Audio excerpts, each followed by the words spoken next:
Alright, we should be live. Microphone looks good. Video capture. Alright, we're back.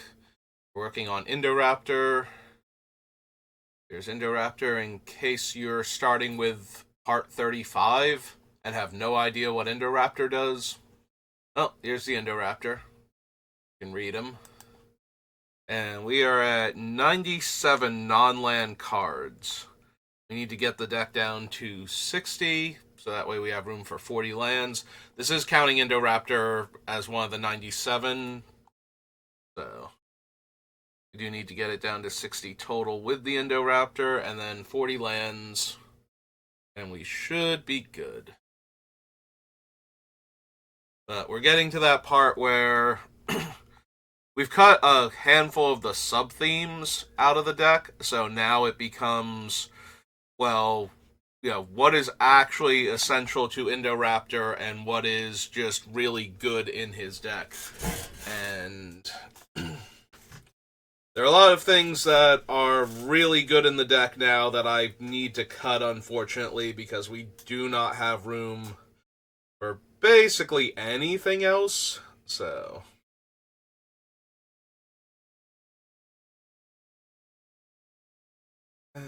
also, there are a handful of cards that I know I want to take out, but I want to take them out for things that are slightly better than them. Like, we want to ditch Solemn Simulacrum for Topiary Stomper, since it's a larger creature and a dinosaur, so it goes well with some of our other cards. We want to get rid of Mogmaniac and replace it with Brash Taunter. And I do want to try and get Rhythm of the Wild in. Either it's going to replace Uncivil Unrest, or it's going to be there in conjunction with it. So. I like Wound Reflection because of how much damage we're trying to deal to everybody anyway. Especially with Hidetsugu being in the deck. But maybe Wound Reflection itself doesn't need to be in. Aside from Hidetsugu, nothing really one-shots our opponents with Wound Reflection. So, the Indoraptor can, the idea that the Indoraptor, if it hits them, will deal enough damage that Wound Reflection will finish them at that point might be a thing, but that requires Indoraptor to actually be that strong at the time. So, and I think it's more realistic most of the time that Indoraptor is going to take like 1.25 to 1.5 hits. So it's more likely that Indoraptor will kill them because of the other power doubling things that already got the Indoraptor huge. I don't need Wound Reflection. Wound Reflection doesn't add to Indoraptor's power because it causes the opponents to A, lose life, and B, triggers at the end of the turn. So I wouldn't be able to get Indoraptor into play to take advantage of it, even if it did deal damage equal to the amount of damage already dealt to them this turn. So yeah, maybe Wound Reflection can go. We've got a bunch of high casting cost, do nothing the turn that I cast them a lot of the times, enchantments that have a lot of potential in the deck once they're in play. Actually, Wound Reflection isn't necessarily do nothing. If I have damage on board, then it's going to make them lose that much life at the end of the turn. But like Warstorm Surge is way more of a do nothing enchantment on the turn that I cast it.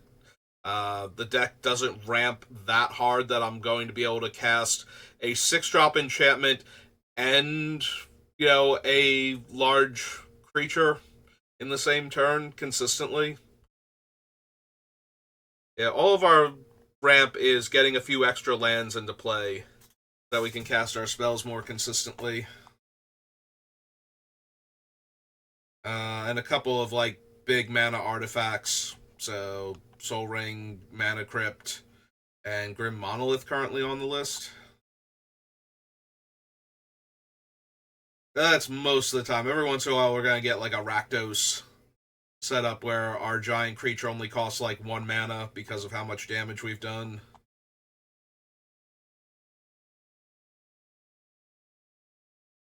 Pretty sure we actually got around to cutting Bard class, though, so it will cost us like 1 to 2 mana most of the time. Like, some of the cards we could have gotten away with actual 0 mana to cast them, but there weren't enough of them left on the list for Bard class to actually be worthwhile. It might be Ill-Gotten Inheritance. I like the card, and I really like what it's doing in the deck, but we have other things that are doing that, but either more efficiently, like the 2 mana vampire, or have something else going on for them, like Spawn of Mayhem being a 4/4 flyer, so I'm not gaining life, I'm actually taking a damage along with our opponents, but it's a 4/4 flample, so it's likely to get in for the extra 4 points of damage in the air while dealing 1 to everybody, whereas Ill-Gotten Inheritance, I have to spend 6 mana to get the extra 4 damage in, and then I stop dealing the 1 every upkeep, so.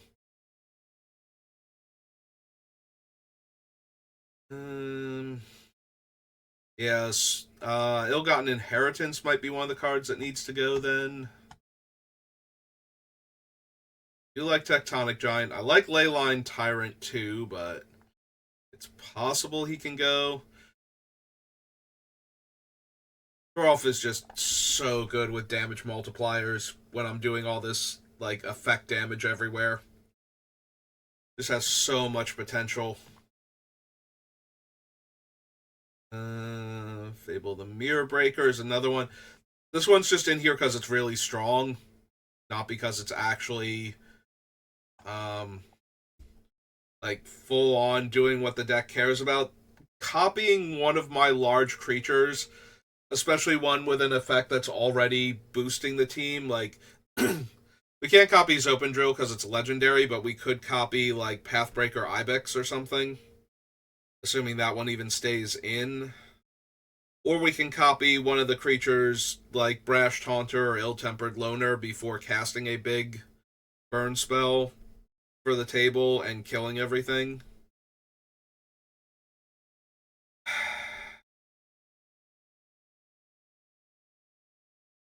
Yeah, I can see cutting Fable. I think it's going to get cut eventually, so to make room for the fun, interesting stuff that only goes in this deck, whereas Fable is pretty good lots of places. Yeah, the more I think about it, the more I think we're going to lose the Ill-Gotten Inheritance too. I need to make the cuts anyway, so things that feel like they'd be reasonable to cut probably need to go right now to make room for the stuff that I definitely don't want to cut.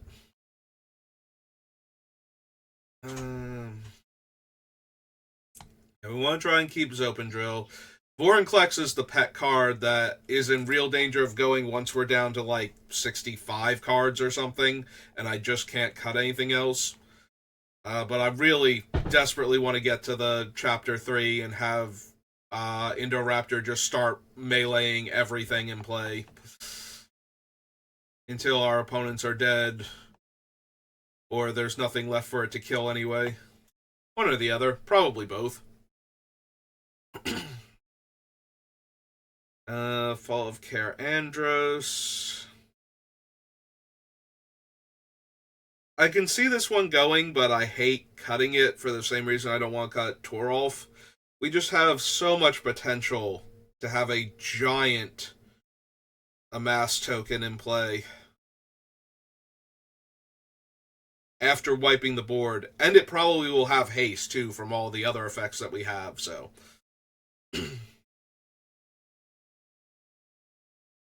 So yeah, Fall of Care Andros, I really want to keep in here if we can. Or Pugnacious Hammerskull. I am wondering, though, given that we have the full spoiler, like, even if Pugnacious Hammerskull made it through, I think I would replace him with the Mole from Murders at Karlov Manor at this point, because 3 mana 6/6 with functionally no downside a lot of the time is fine, but 4 mana 8/4 in this deck seems even better. If anything, they should both be in here probably, but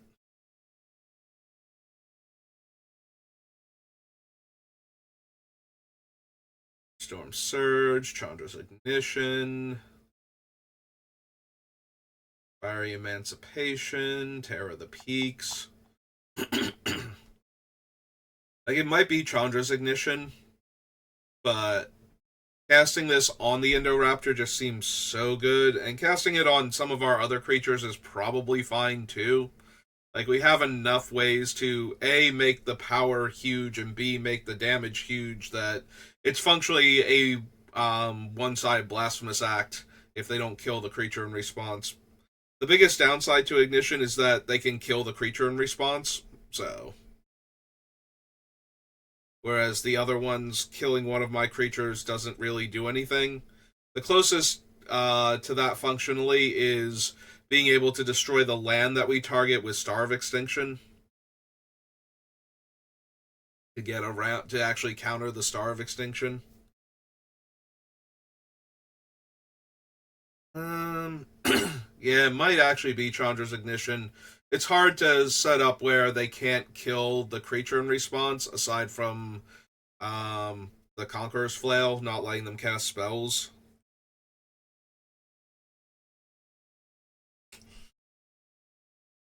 Yeah, okay. Like I said, anything that's super questionable at this point probably needs to go. Sent into Avernus, Hydra Omnivore.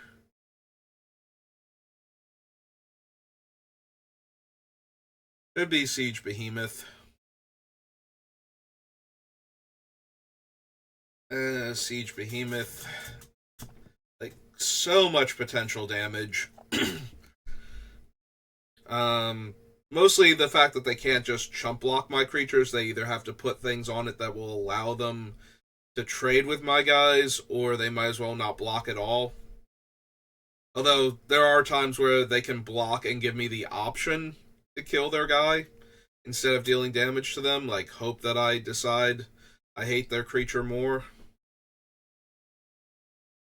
And then I have to figure out if that was incorrect of them to do that. um yeah, that one feels less questionable to me and more like I'm reaching for things to get rid of. So we'll leave that on the list for now. Rondis is another one, like, it makes a 5-4 and that's awesome, but then the 5-4 explodes after it deals damage the first time and that's less awesome. But we can still make tons of these things. Potentially with our how our deck works. Like, we activate any of the Pestilence variants, like 3 times in a turn, make 3 of these things.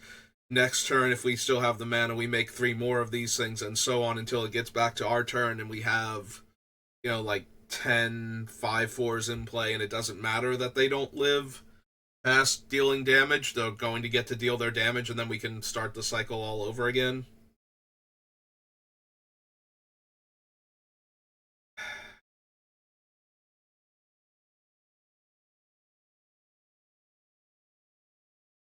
It's super tempting to keep him. Don't know if we actually will or not.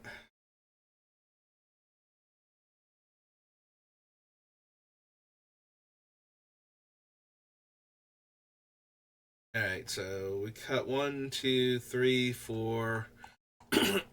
Excuse me. Do we lose Warstorm Surge?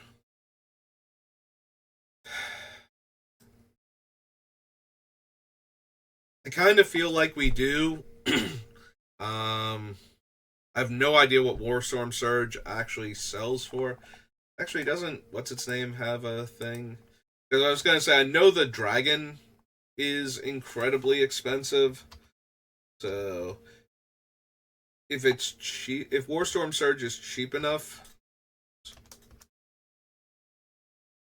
and it looks like it is. It looks like it's selling for like $1 or so, unless you have like the fancy Warhammer art.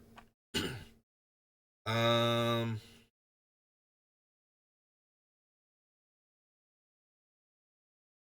Oh, and it has to be the foil version too. Like the regular one is also kind of whatever. It's one of the more expensive ones, but it's still under $1. So yeah, if you don't have the dragon and the dragon's too expensive for you, Warstorm Surge just as a replacement for it to get that extra damage effect, but I think we don't need both of them, and if you have the dragon, I think the dragon is better. Like, being able to attack with the dragon is more relevant than um, not being vulnerable to creature removal, I think. And we need to get rid of some stuff, so. We need to get rid of 32 more cards.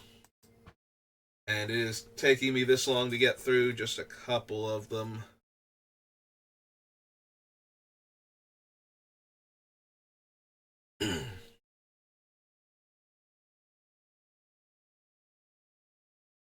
Yeah, we're almost at the point where I need to take like the Maniac off the list and put the replacement in, because every time I see him, like, that can come out, and it's like, but I want to replace it with a different card. So think of it as a card I can take out isn't actually helping me right now.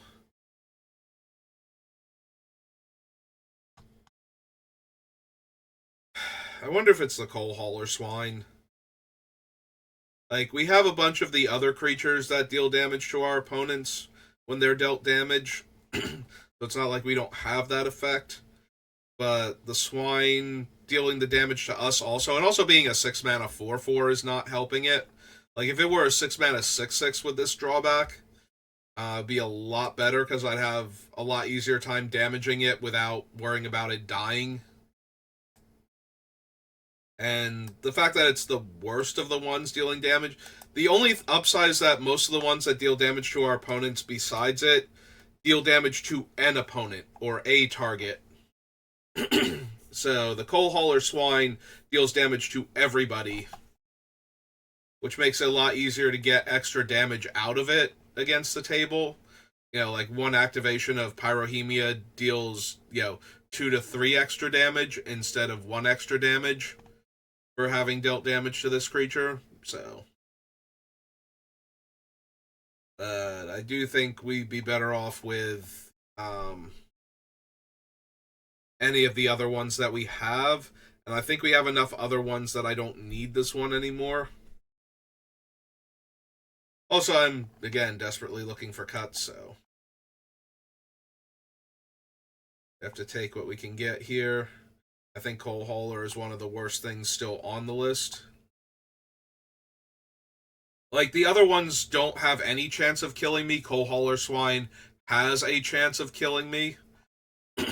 If I deal like a triple damage source, I won't be able to cast Blasphemous Act with this in play without also dealing 39 to myself. So, actually, no, I take that back, because we'll deal triple damage shit, so it will take 39 damage, and then it will deal 90, 117 damage to everybody. So, so yeah, maybe don't deal over 100 points of damage to myself at the same time. I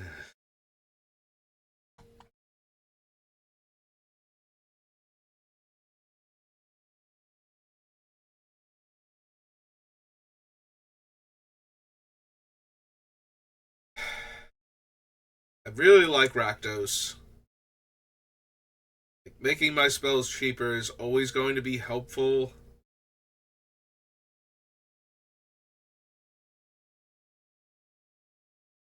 It is only my creature spells, and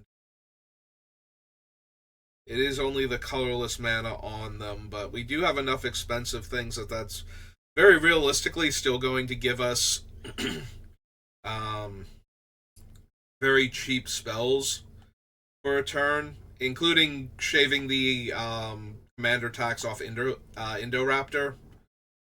Yeah, I really like Rakdos in the deck.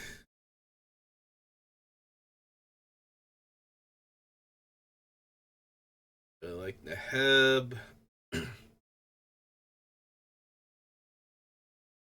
Yeah, the Afflict isn't helping for Indoraptor, but it is helping for the extra 3 red we would get if they block him anyway.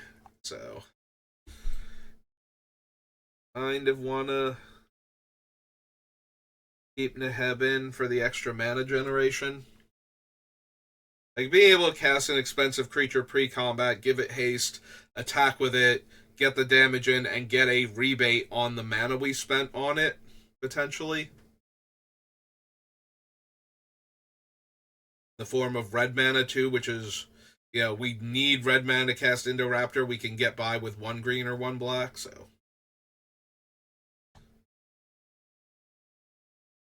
Trying to keep Ilharg, trying to keep the Great Henge.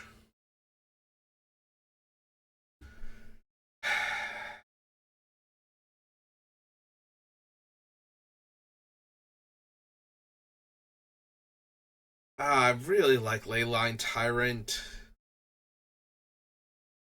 Like, just having the extra floating red mana is so helpful for trying to do the one big turn. It's one of the few ways we actually have to still do the one big turn. Like, Neheb's another one. Avernus can do it. Um, Rakdos can do it. Like, where we can just cast some big thing in the turn and still um, have Indoraptor come down afterwards.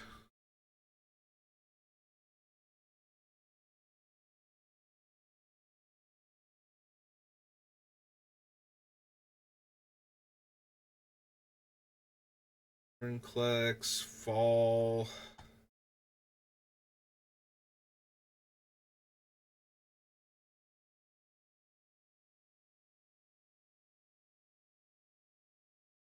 Yeah, we are at that part where I already hate cutting everything. Zavala also helps with the one big turn. An Archimancer helps a little bit. Maybe it's an Archimancer. An Archomancer. The guy that mances Anarchy. That one.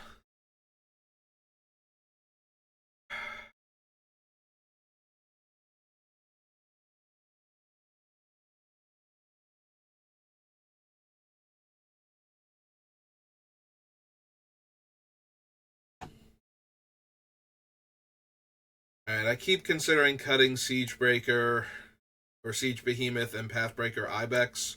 Like, one of those two. I think it's going to be the Siege Behemoth first. Whether or not it will also be the Pathbreaker Ibex, I'm not 100% sold on yet. We have a lot of high power creatures. It's not unreasonable for this thing to be giving out a Titanic bonus, especially with Unnatural Growth and Zopendrill, and the fact that it triggers off of the Ibex attack, so they will have all of the bonuses. Even if like the biggest thing can attack, if it came into play this turn, it's still giving Ibex like a huge power boost.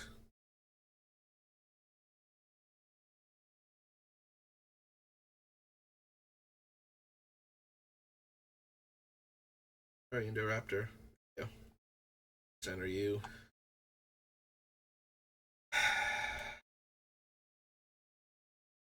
There's so many cards that are working so well together.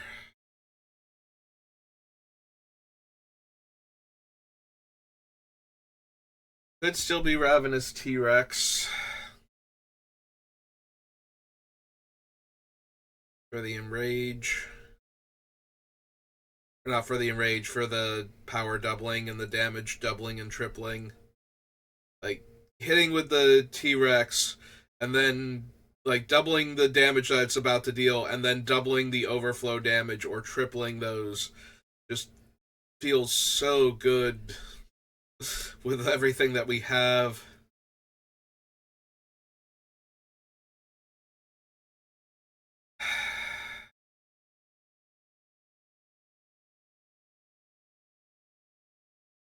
There is a tiny argument to be made for getting rid of the things that triple the damage to everything and putting back in Thrashing Wumpus to give me another Pestilence effect that I can rely on. Like the things that triple damage to everything as opposed to the ones that increase the damage dealt to like opponents.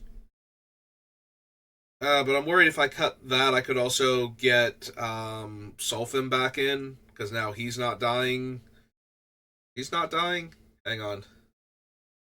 I believe it's she's not dying. I think only the blue and black Dominuses are male.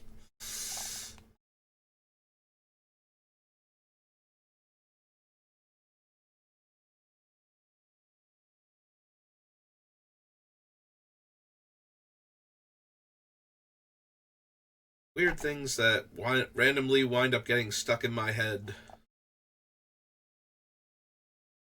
Which of the Dominuses are pretty ladies? The answer is 3 out of 5 of them.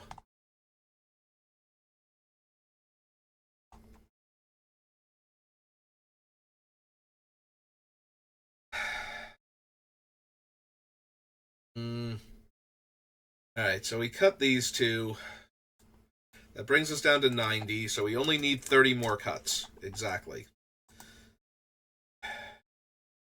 I think. We could be off, though. So let's do a count. Let's make sure it's 30 and not like 33 or 26 or something. Alright, so we got 1, 2, 3, 4, 5, 6, 7, 8, 9, 10, 11, 12, 13, 14, 15, 16, 17, 18, 19, 20, 21,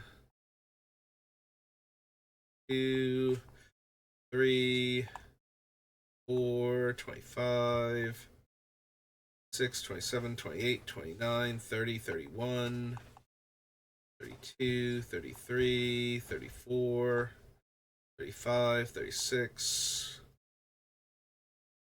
37, 38, 39, 40, 41, 42, 43, 44, 45, 46, 47, 48, 49, 50, 51, 2, 53, 4, 5, 56,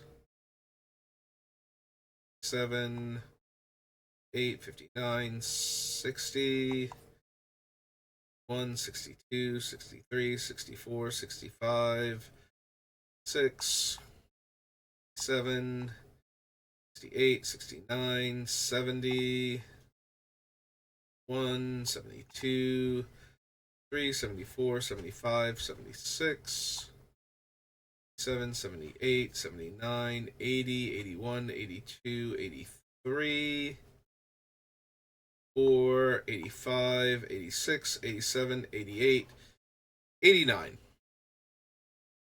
Alright, so we are off by one. Oops. Are off by one here. So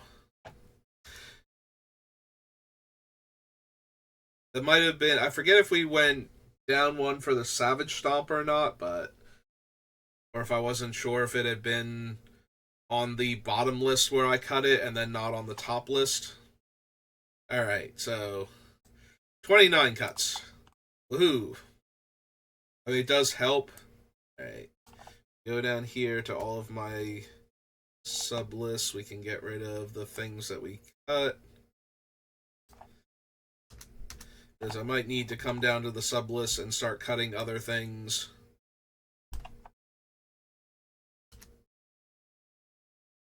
So actually having accurate sub lists again. Hi, Thrashing Wumpus. I might need you back. Like, don't go too far on me, but I kind of want to leave him there in case I need him back. Counters deal double damage. Like creatures deal double. So the creatures dealing double damage, like that makes me not want to put back in the Thrashing Wumpus, but also is one of the ones I can leave in because it's usually not my creatures dealing damage to themselves. They're usually dealing the damage to other things. Okay, we got rid of Necromantic Selection. Got rid of both of these. All of Canarandros is not creature removal. It's here to make a giant token. Star of Extinction, Arc Bond, Blasphemous Act, Beast Within, Into the Core, Chain Reaction, Violent Ultimatum. Raptors, Neheb, Burnished Heart, Rakdos, Oracle. Yep, all of those are still on the list. Swap out Sad Robot, but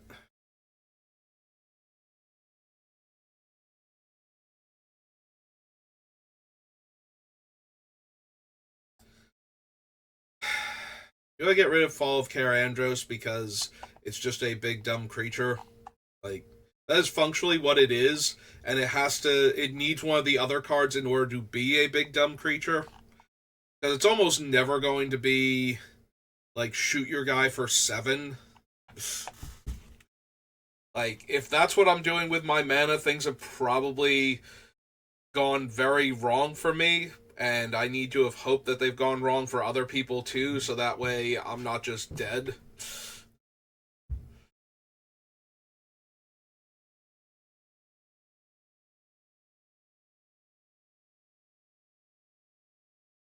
Like, Fall is just absolutely absurd with any of the board sweeper damage sources. Especially with any of the damage triplers in play, but in the meantime, it's just very medium a lot of the time. When I was doing a lot of, like, potential fighting and whatnot, ooh, excuse me, was also helpful, but now that the fighting is basically just Apex Altasaur and flipped Vorinclex, that seems way less likely to happen. Also, I would want to have an Orc army in play, like at least a little one, before Vorinclex flips, so that way, when the Orc army gets big enough, it can start fighting things and just keep growing exponentially. Like, okay, so I have a 10/10 Orc army, and it's going to punch your 3/3, and it takes 3, but it also overkilled it by 7 effect damage, so that's 7 more counters onto it, and it just kind of spirals from there. But that's relying on like, both of these cards are kind of questionable on the list to begin with. Like I said, Vorinclex is one of those I really, really, really want that Chapter 3 to happen with Indoraptor in play and a ton of counters on it. Like, it's a 5-mana creature that gets me 2 more lands. If I ever actually successfully flip him, I get probably 2 big creatures. Like, Billing 10 should hit at least. It's possibly bricks. The Chapter 2, the 7 counters, is kind of whatever, especially now that I've cut all of the things that would double up the counters on Indoraptor. So, that's very much whatever. And then Chapter 3 is the thing where I'm just, like, gleefully imagining killing the entire board effortlessly and then all of our opponents. Wow, I want him to stay in the deck so badly.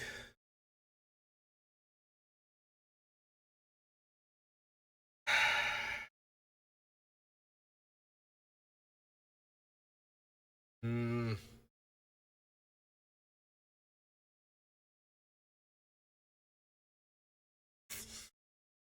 Yeah, I really want to try and keep those in here if I can, but I don't know that I'm going to be able to. We're just so low on room for things right now. Like, would I rather have things like I would rather have Torolf than Karandros, honestly. Like, Karandros makes a giant token, Torolf kills our opponents. That's not really one of these things is way better than the other if our goal is to win the game of Commander that we're in. So as long as we don't find Torolf boring as a way to win with all the mass damage effects and damage multipliers, then I think we want to keep him, but over Karandros.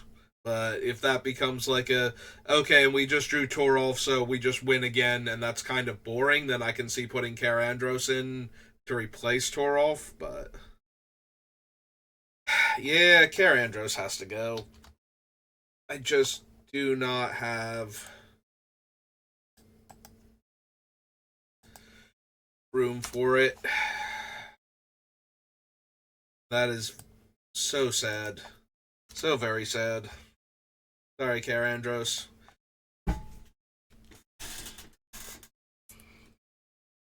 That's true. I could even have the little token off of Barrador. Since we're definitely killing stuff anyway, so being able to turn my excess mana into a creature on turns where that's a thing, or to buff up one of my creatures, specifically the token that it's already made, but still, if I spend 3 mana and make a 1/1 because I didn't have anything else to do with the 3 mana, or to put a 1/1 counter on my guy, that's a pretty decent payoff for running a land. So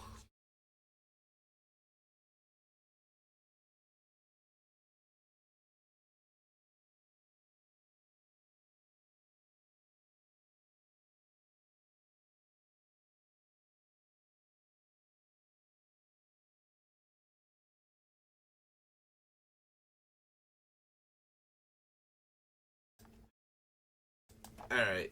Just for the sake of my sanity at this point, Brash Taunter was M21. Okay. So Ogmaniac out.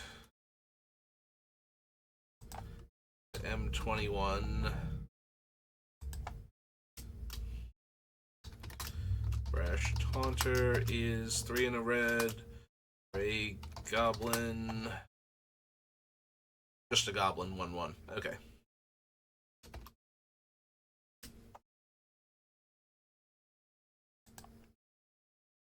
And Solemn. Topiary Stomper was the Penna.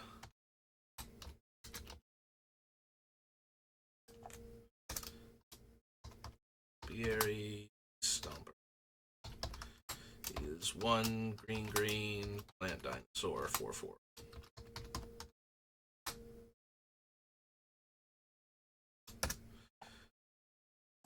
Alright. Swap those two out because I know I want to do that if they're going to stay in the deck. Otherwise, I'm just cutting the cards that they already were.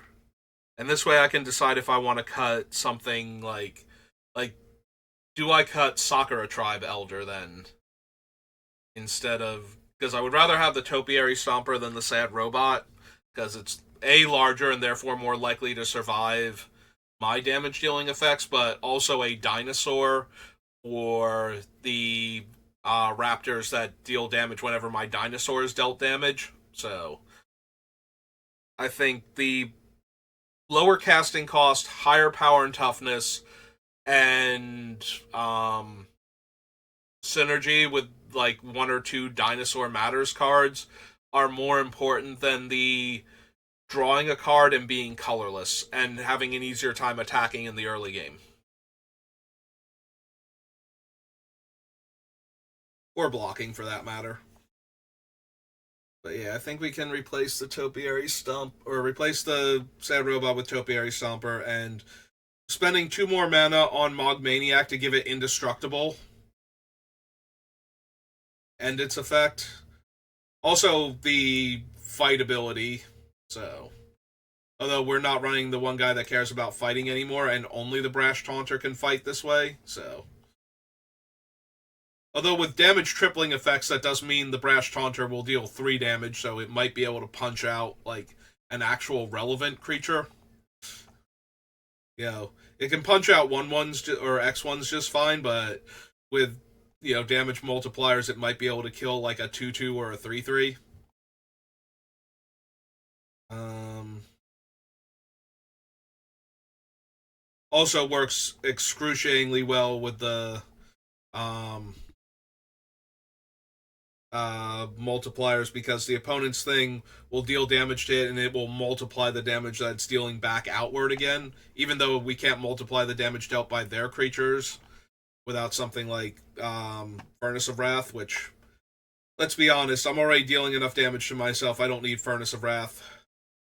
That seems way, way too risky. Alright. That'll let me look at the list with the correct cards on it now.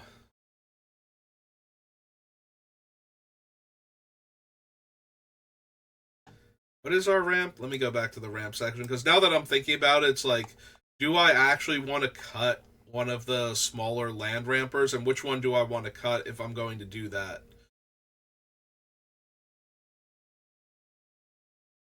Or do I want to cut like one of the mid ones like Kodama's Reach? Because that's giving me 2 lands, but it's only ramping me 1.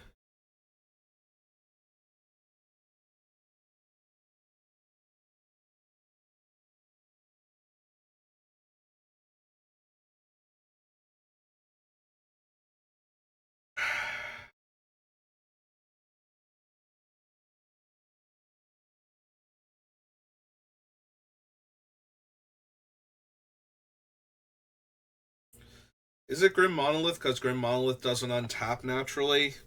So the burst of mana that I'm getting out of it on the 1 turn is cancelled out on subsequent turns. Oh, Bresh Taunter's 5, not 4. I keep thinking he's 4 mana.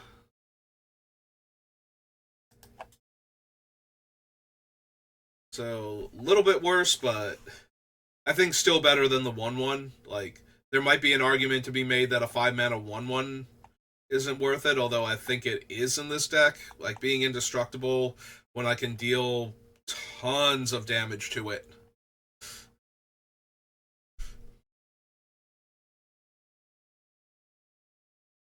Yeah, as we established with Coal Hauler Swine, dealing triple damage to it and having it deal triple that triple damage, it puts out numbers that can kill, like, what's the one thing, the giant that has, like, Eminence, you gain 2 life, just for sitting in the command zone, functionally? Yeah, like, those type of decks, you can kill them when nobody's been touching them all of a sudden with one big damage hit. I think it's Olo or something.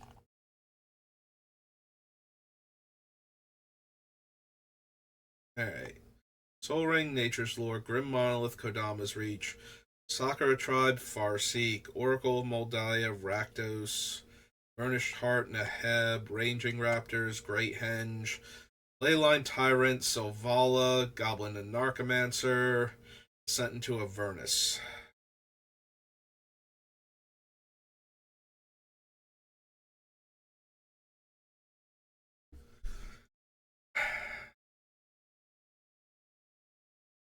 Like, I have very few mono black spells in the entire deck. So a Narcomancer is very often, like, very few mono black spells, not a ton of colorless spells either. So there's a very real chance that this thing is making 2 to 3 mana on a turn where I would need 2 to 3 mana. So it's a ritual that sits around in play and deals damage.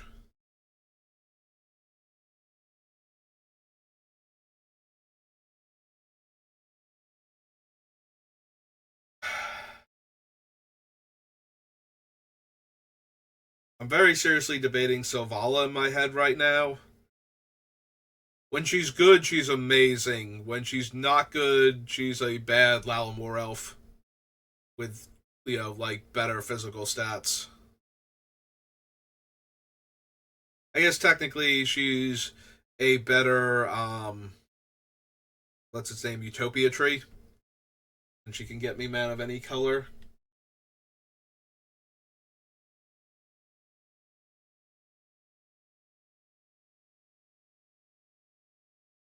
Also, there's always the potential that an opponent gets to draw cards off of her by playing a larger creature than me, since I'm not trying to play the absolute biggest creatures. Like, the only other deck I use Sylvala in is my Rorikthar, and that's capable of, like, playing Ulamogs, so there's a very real chance that I will always have the biggest creature in play. Also, all of my creatures are huge, so it's highly possible for me to draw a card over the, like, multiple cards over the course of turns because of that, just playing a slightly bigger creature each time.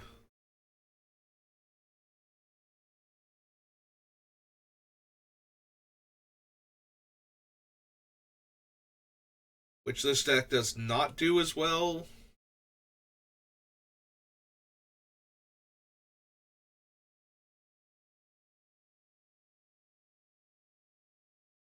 Maybe it is Sylvala. As far as ramping cards go, I think she might be one of the worst ramp cards I still have on the list. Alright, so Sylvala.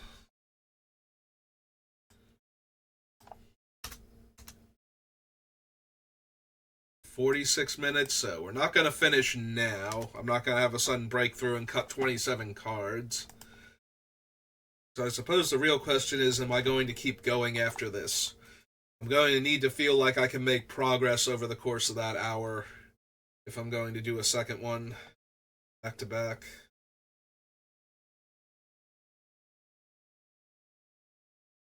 Violence. Yeah, violence needs to stay because almost all of my damage sources that I want to have doubled are from creatures. Like, sometimes I don't want my damage sources tripled because that just makes them kill my stuff faster, also.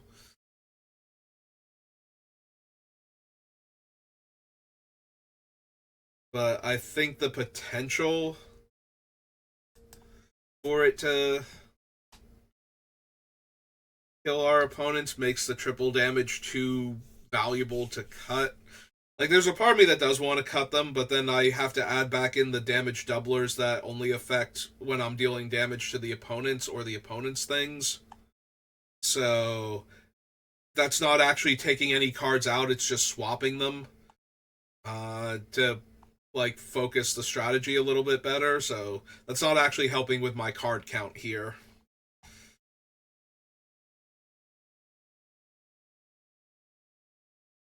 Yeah, the downside to splitting up the um, videos, like doing another recording tomorrow, is I have to spend a little bit of time reacquainting myself with what is still on the list. But the upside to doing that is I'm coming at it with fresh eyes, so I usually have an easier time going, yeah, that's probably cuttable. Like, you notice I made a bunch of cuts towards the beginning while going over the list. It's like, yeah, if I'm being honest with myself, we really do either need to cut this or can cut this, and we're running out of stuff that is this easy to cut, so.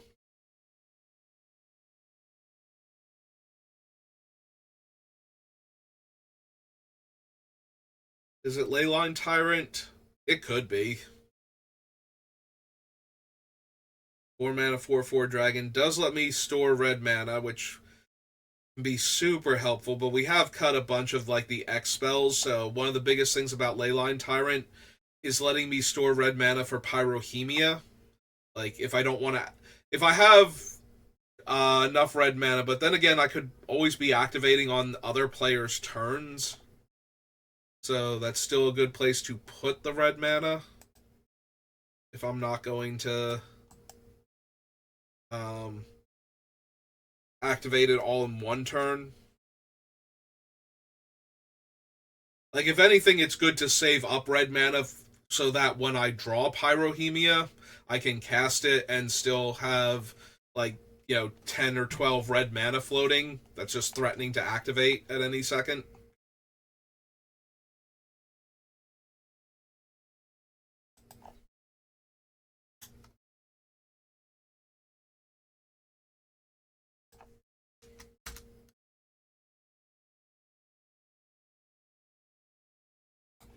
So that's 86.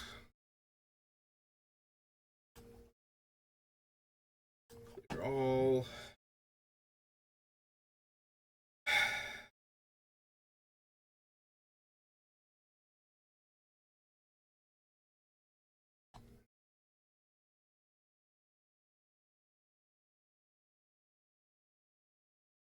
Alright.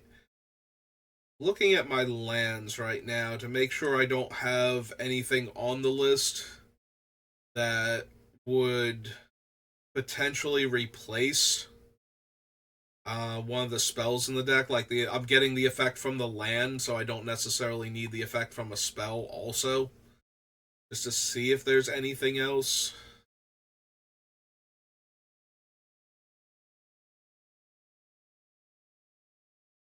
I could possibly take out.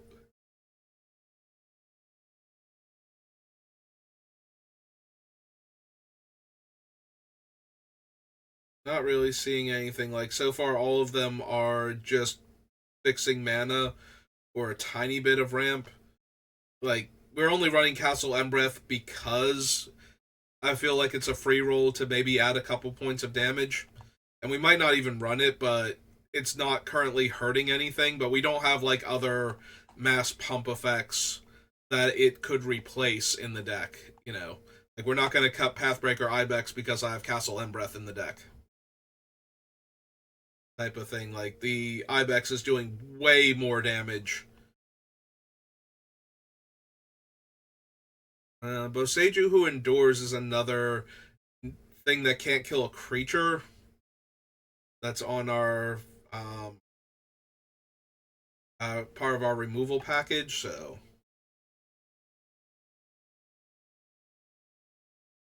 Door makes creatures, but again, it's more of a this is a free roll to get extra value than it is a land to replace.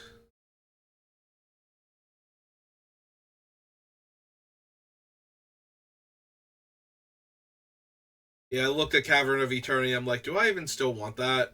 But that getting rid of it doesn't help the list at all.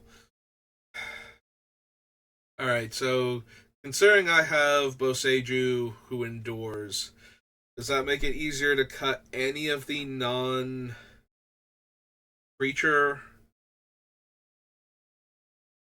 versatile removal? But I think that's just Into the Core at this point, and I kind of really like Into the Core as far as artifact destruction goes. Then I do have enough other um, catch-all removal, and I'm not taking one of those out for it, so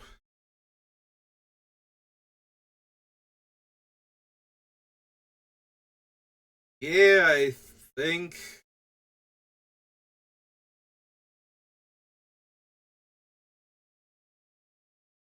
Boseiju doesn't let me get rid of anything. All right.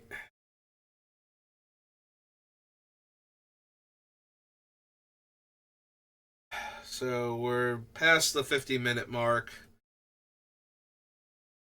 Yeah, I think I'm gonna call it there. I don't think I would make much progress if I kept going right now. I need to take another break from it, come back to it.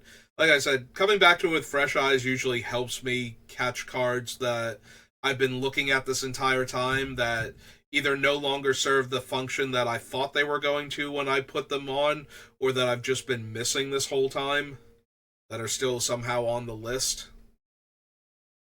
All right, so we'll call it for there for right now. So thank you for watching, and I will see you next time.